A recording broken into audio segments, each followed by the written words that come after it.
Good morning, Paul Georgie from Allendale. It's September 17th, Monday morning, and we've got grain markets under quite a bit of pressure here this morning. I think profit-taking, technical selling, lack of any new fundamental news is all the reasons why we're seeing some pressure here today. One of the big focuses is the last week we had the Fed stimulus, QE3, and traders around the world were excited about investing in commodities and supported the market generally across the board. However, this morning, now the traders are saying, well, now we've got to see this thing work. Is the QE3 and the stimulus actually working? And that will take some time to see, but I think that's why we're seeing some profit taking, seeing the dollar a little stronger, the euro a little weaker, and a concern that is on the minds of grain traders as well. Some of the fundamental news and weather is still impacting us. The weather forecasters for northern Brazil and pretty much across Brazil have put together a much wetter forecast than we've seen on Friday, and that's putting some pressure on soybean prices, corn prices. Buenos Aires Exchange in Argentina come out with their estimate of corn production in Argentina this year at 25 to 27 million metric tons. That'd be a record production for Argentina, and so the news is not heavily bearish. It just isn't bullish here this morning. On Friday, we seen the CFTC report on positions by funds.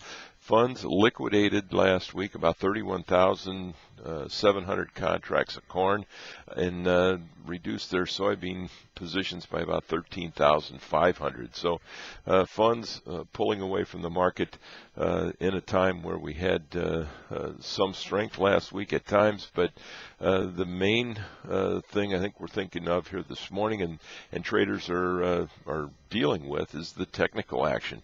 We've not seen chartists and technicians dominate the market, but they do have an opportunity here today with the weekly close that we've seen on Friday in corn especially, where we close below the 50-day moving average, has triggered some selling pressure and some lack of confidence in this uptrend, and I think that's what's weighing on this market here this morning. Some key numbers to look at in the charts. December contract is last week's low at 759. Expect if we would take that out, there could be some further selling pressure. Soybeans, November contract 1693.5 is the key number there. The dry conditions that we've got in the U.S. here is really one of the only areas that is getting a dry focus yet by weather forecasters. The southern plains still extremely dry, some chance of scattered showers, but very limited in scope and generally dry for the next 7 days in the nearby on the latest runs by weather models. Another thing that we need to watch very closely is the spreads, the soybean spread especially, where we've got such a premium in November, Jan, and March against the deferreds, even the same crop year of the July contract. And then you go out to November, and we're seeing some adjusting of that spreads. The feeling is that we will see greater harvest pressure as we move through the week. Should see a pretty good week in general to get harvesting move forward here in the U.S.